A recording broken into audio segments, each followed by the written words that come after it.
Hey guys, here in a nutshell with me, Ina. Ang pag-uusapan natin,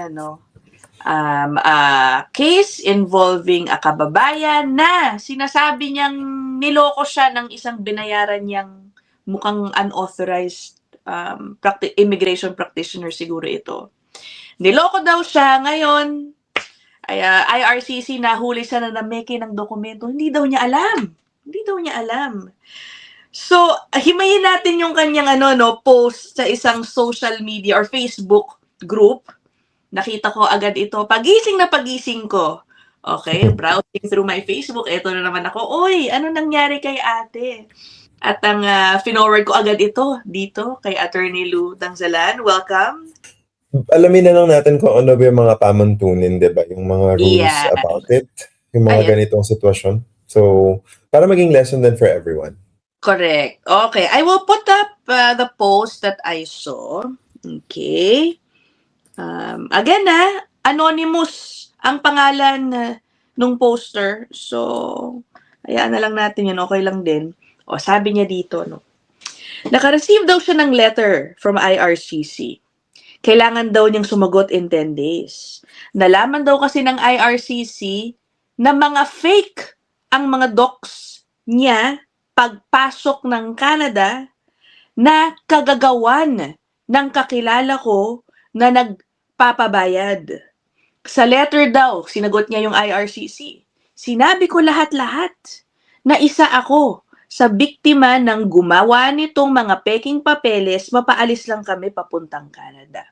Sana kung madami kami naka-receive ng letter na ganito, sana aksyonan agad ng CBSA or immigration para mahuli daw agad yung kanilang binayaran, yung kanyang binayaran. And then attached is the letter from IRCC. I have one here na yung letter lang mismo eh.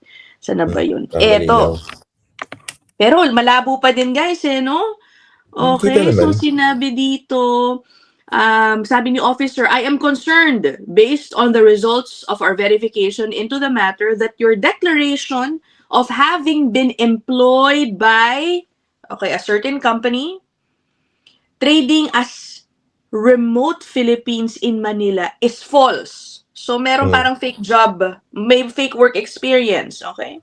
I'm also concerned that on the visa application you submitted to gain entry to Canada and to in turn secure the temporary resident status you have maintained to this day, you provided false documentation on the same matter. Right. Including an illicitly obtained certificate of employment, employee ID card, support letter, among other items. So yun ano. Ano ang basa mo dito sa nangyari dito, Attorney Lou? Well, yun nga, the big picture is that immigration is really cracking down on people who are trying to game the system by claiming points for claiming points for work experience that does not exist. Nakikita natin yan pa sa paraan ng paghihigpit ng scrutiny. Normally kasi, Ina, you can submit yung sa requirement for federal skilled worker for express entry. Usually employment letter lang. And then walang hard and fast rule na kailangan mo mag-submit ng binayaran ka. But it's a requirement that you should have been paid for your job in order to qualify for federal skilled worker. Pero yun nga, hindi siya nire-require na mag-submit ka ng bank statements na pumasok yung pay sa banko mo, for example. Bihira yung babalik yung IRCC na i-submit mo yung mga mga proof na nabayaran ka. So, yung income tax return mo, yung BIR forms mo kung sa Pilipinas, or pati na rin yung yung sinasabi ko nga kanina na pumasok sa bangko, 'di ba? So, hindi sinasama yon normally unless may duda yung officer, they can ask for it. Right? All right. So, nakikita natin na nag-i-increase to. Yun yung big picture. So siguro in that increase of scrutiny of foreign work experience, kasi nga alam nilang desperado ang mga tao ngayon, IRCC is becoming more vigilant at nahuli ang mga ilan. So kasama ito. So ang Oo. napansin ko, yun nga, yung tendency na nagtatrabaho ka as a remote worker for an employer in the Philippines, alam mo, may naisip ako in this particular case, may kulang dun sa storya na binibigay nung nag-post, nung original poster. Meaning to say na I think before they got this particular refusal, well, you know, dapat kasi dapat meron ng mga indications yan. Feeling ko natagalan yung processing yan. Mhm. Okay. Inimbestigahan yan eh. So kung lumampas ka dun sa normal processing times for express entry, and typically yan, that's 5 to 6 months, parang pagka ganun, ang gagawin ko kung kliyente ko yan, i-request ko na yung GCMS notes. All Alam mo right. Okay. It's unclear to me dun sa letter, Lou, kung ano yung application niya ngayon. I'm reading it again. Yung Sabi sinabi. dito, dear, ganito, I have received your application and the documents you submitted in support of it. I don't know kung ano yung kanyang ina-applyan. What's clear to me, kasi syempre pinasa ko yung comment section, nabanggit nitong original poster na siya ay kasalukuyang student in Canada. So ano kaya itong application niya? Baka magpi-PGWP kaya?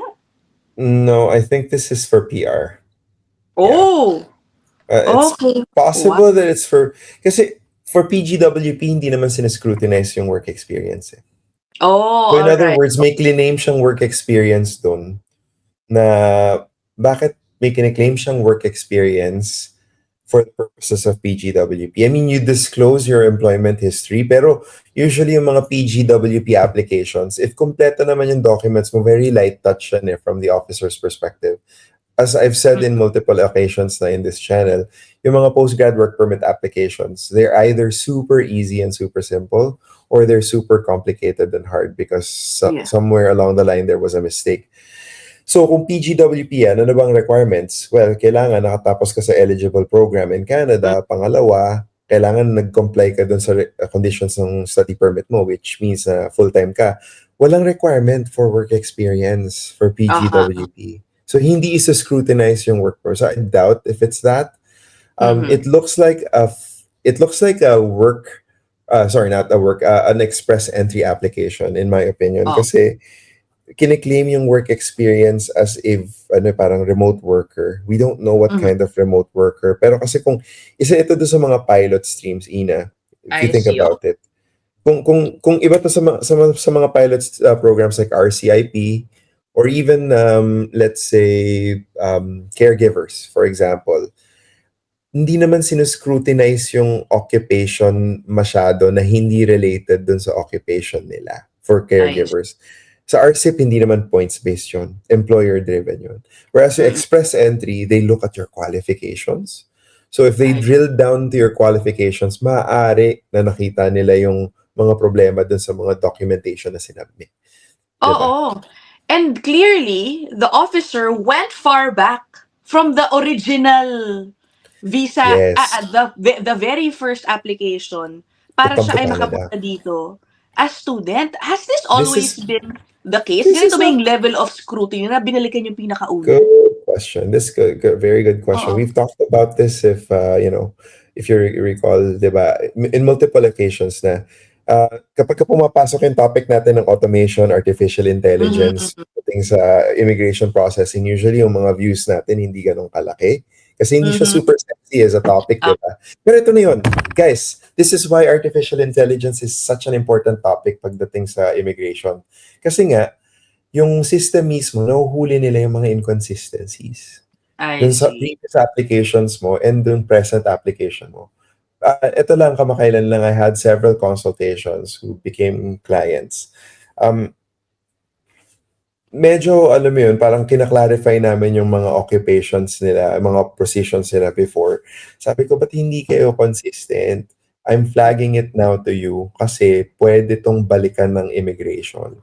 Siguraduhin natin may explanation tayo bakit noon binanggit nyo na ganito yung position nyo tapos ngayon kiniklaim nyo na ganyan. Kasi pwede siya maging material eh. Paano kung tier 4 yung occupation mo noon na dineclare mo tapos hindi dinedeclare mo as tier 3? Siyempre, kung ikaw yung immigration officer, isipin mo, diba, parang, iba yun. You're gaming it. Kasi this one gives you an additional, let's say, 40 points. Diba? Obvious pa na dinadaya or tinutulak yung sistema in your favor. And that's not okay. That's what IRCC is cracking down on. Okay. Ngayon, what do you think about her call dito sa kanyang post? Para siyang nananawagan. Sabi niya, sana kung madami kaming nakareceive ng letter na ito. Actionan daw ng government basically para mahuli daw itong nanloko daw sa kanya. And let me point out, no, I checked nga the comment section, and majority of the people who commented are actually blaming the person also, na parang, alam mo yung pinasok mo daw. Parang sabi, alam mo naman na peki pala yung dokumento mo, kasalanan mo din yan. Meron pang, may comment pa na, you don't deserve to be here, kabayan, dahil harsh. Pinasok mo yan. But she is insisting na niloko daw siya. So what do you say about that, no? Two things can be true at the same time. That's the first thing. Walang merong monopoly ng truth dito. So everyone, calm down. So that's the first thing. Second, ang sasabihin ko lang is, pwede kasing totoong scam siya eh. Diba? Marami talagang mga malevolent agents dyan, whether they're authorized or not authorized to be working in immigration law, whether they're in Canada or in the Philippines, na talagang nanloloko. Alam natin yan. Kilala natin yung mga yan. Maaring willing victim din siya. Yun din. Yung sinasabi ko, diba? Two things can be true, at the same time. Na maaring alam niyang lolokohin siya, pero pwedeng willing victim din siya. Alam niya na, alam kong scammer ito, pero ito lang yung chance ko para makakuha ng visa to Canada. Tapos, nirecommend ito ng kumare ko, for example, diba? So, naiintindihan ko yung pinanggagalingan ng original poster. Naiintindihan ko rin yung pinanggagalingan ng mga nagko-comments na, teka, bakit kasi nagpaloko ka? Bakit? Alam mo naman, yun yung words, diba, na sinabi mo na nakasulat. Sasabihin ko rin lang naman, so alam mo naman, diba? Pwede kasing hindi rin niya alam, diba, na ganun nga yung kalakaran. Pwede kasing yung mga tao, first time nilang umalis ng Canada, ng Pilipinas, nag-abroad. Di nila alam na ganito pala yung dapat ginagawa pagdating sa visa applications. Sabihin na natin ganito, may mga tao talaga na ututo. Yes, let's call a spade a spade. May mga tao talagang mga nauuto. Marami talagang nabubudol. And unfortunately, may mga tao rin mga nagpapabudol. Gaya ko, nagpunta ako sa Don Quixote. Nabudol na naman ako doon, di ba? So, anyway, may mga tao talagang mga nagpapabudol, unfortunately. And hindi natin, parang so, siguro sabihin ko lang sa mga nagko-comment, yes, tama kayo. Pero parang take a step back, breathe, tao pa rin yung mga kausap niyo, be kind. Kasi at the same time, tama rin yung sinasabi ng OP, sana i-pursue ng government itong scammer na to. Tama naman. Yeah. Pero ultimately, ito masasabi ko siguro, kung ako yung huhusga dito, pasintabi na lang, pero according to the law kasi, ito, kung kunwari, i-wear ko yung hat ng officer, according to the law, yung responsibility, regardless of having a representative or not, yung aplikante pa rin ang magbe-bear ng consequences. Yes, oo. Diba? Kahit na clerical error lang ito, kasalanan pa rin ito nung applicant at the end of the day. Ang sasabihin ng gobyerno, ba't hindi nyo ni-review yung sinabit ng ahente para sa inyo? Diba? Una sa lahat. Pangalawa, yung ahente ba ninyo authorized representative ba yan? Kasi may mga nagsasabi sa consultant, depensahan ko mga consultant ngayon. Di natin alam eh. Di naman natin alam kung consultant yan eh. Paano kung abogado yan? Di natin alam. Paano kung agent lang yan sa Buendia na dyan sa tabi-tabi na hindi natin alam, di ba? Kunwari, na hindi naman talaga authorized for practicing immigration law in Canada. So, wag tayong nagmamadali and rushing into judgment. Kasi I think, for one, tama naman yung mga nagko-comment na, ba't nga naman kasi pinasok to? Dapat you did your research, you did your due diligence. Sasabihin ko sa kanila, wait, di naman lahat kaya mag-due diligence. Baka first time din ng iba. Di nila access yung kanilang tamang resources. Pangalawa, sasabihin ko naman dun sa nag-post, teka lang, intindihin ninyo na ultimately, according to the law, kayo pa rin na magbe-bear ng consequences yan. At sa kanya din, sa original poster, wait, di ba dapat ni-review mo rin kahit paano? Nagtanong ka sana. Kasi kahit akong bahala, ang dahilan niya, di ba? Kasi ang galing magsalita. Ay, Yeah. Bakit problema ng Canada kung magaling magsalita yung ahente na yan? 'Di ba? Correct. Kung nabudol ka, sorry, yun yung yung sinasabi ng officer dito. Kasi sabi ng batas, responsibilidad mo yan. Ngayon, kung nabudol ka, sino yung nabudol? Ikaw, 'di ba? Hindi naman yung Canada. Bakit kami yung magbe-bear ng responsibility for Yes. this? Oo. 'Di ba? So parang doon I sila know. nanggagaling. So parang What's frustrating about this whole scamming thing that is happening? yeah. Kasi nga magbabayad ka. Usually, if you are the applicant, you are paying somebody you think is knowledgeable and with integrity, no? Yan nasa isip mo. Yes. Talagang hindi ka na mag-e-effort kasi yun yung ideal situation, eh, 'di ba? Kaya nga nagbabayad para siya magtrabaho niyan.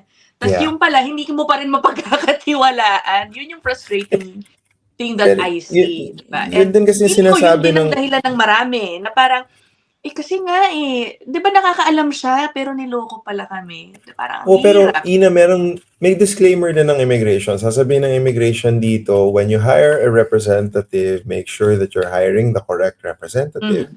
You Yeah. should be hiring licensed RCICs or licensed lawyers from provinces in Canada plus notary publics, or rather notaries in Quebec. Yeah. Right? So, meron silang disclaimer. Ang sasabihin, hindi ko naman alam yan eh. But, ano yung sinasabi, hilig sabihin ng mga lawyers in the Philippines? Yung ignorance of the law excuses no one. Yeah. Diba? But kasi totoo din siya sa Canada. Yeah. Diba? Hindi mo alam yung batas sorry, ito yung batas namin. Diba? Aha. Paano kung hindi mo alam na against the law ang murder? Sabihin lang natin, let's be innocent about it. Diba? Mhm. Ibig sabihin ba may excuse na yung nag-murder? Hindi, diba? Yeah. So, Ay, ganun. Tsaka tama yung sinabi ni Lou, guys, definitely, habulin yung nanloko. But, it does not save the application. That's what Lou is trying to say. Mm-mm. Puntahan natin to, no? Meron lang akong i-share from the comment section. Sige. Ito yung sinagot niya. Kasi nga, no, nabash itong si original poster. Mhm. Sabi nung isa ito, alam mo pala fake documents mo, kala mo makakalusot ka sa IRCC. At sinagot niya, sabi niya, hindi nga po namin alam. Tapos, ang dagdag pa niya, sabi niya kasi, gagawa niya ng paraan. Hindi ko naman po alam na peke pala ang gagamitin na dokumento. Napakagaling magsalita. Okay, tapos, ayun yun na nga gagawa ng paraan. To me, Lou, it already indicates. Kung sinabihan siya na gagawa ko ng paraan, may kailangang ayusin. Yes. Diba? There's something lacking in the application, kaya gagawa ng paraan. So, in a way, alam niya, no? Pero, hindi nag-register sa kanya that it could be, wrong. Yung gagawing paraan. And ulitin ko yung sasabihin ng Canada, bakit Canada ang shock absorber? Diba? Kung ikaw yung nabudol, bakit kailangan Canada ang shock absorber? With all due respect. And I don't disagree with the original poster here na talagang nabudol siya, na scam. And talagang dapat ma-punish talaga yung scammer na yan. Pero at the same time, hindi ka rin kasi you're not coming in with clean hands. Diba? Madumi din ang inyong mga kamay. Actually, segue ko lang to kasi this is not the first time I've seen cases like this. And in fact, I was involved and I still am involved in a case na may similar pattern with this, shall we say, and we're at the federal court, with very similar issues na mga Pinoy, grupo ng mga Pinoy, nag-hire ng isang ahente na may dilang anghel, yan na naman, may dilang anghel, na siya rin ang gumawa ng paraan para makapag-apply ng visa to Canada. Tapos yun nga, gumamit pala ng mga fake documents. Diba? Okay. Kaya ito yung pinanggagalingin ko na sinasabi ko kanina na pwedeng totoo naman kasi talagang hindi alam ng mga aplikante yung tamang patakaran at kalakaran.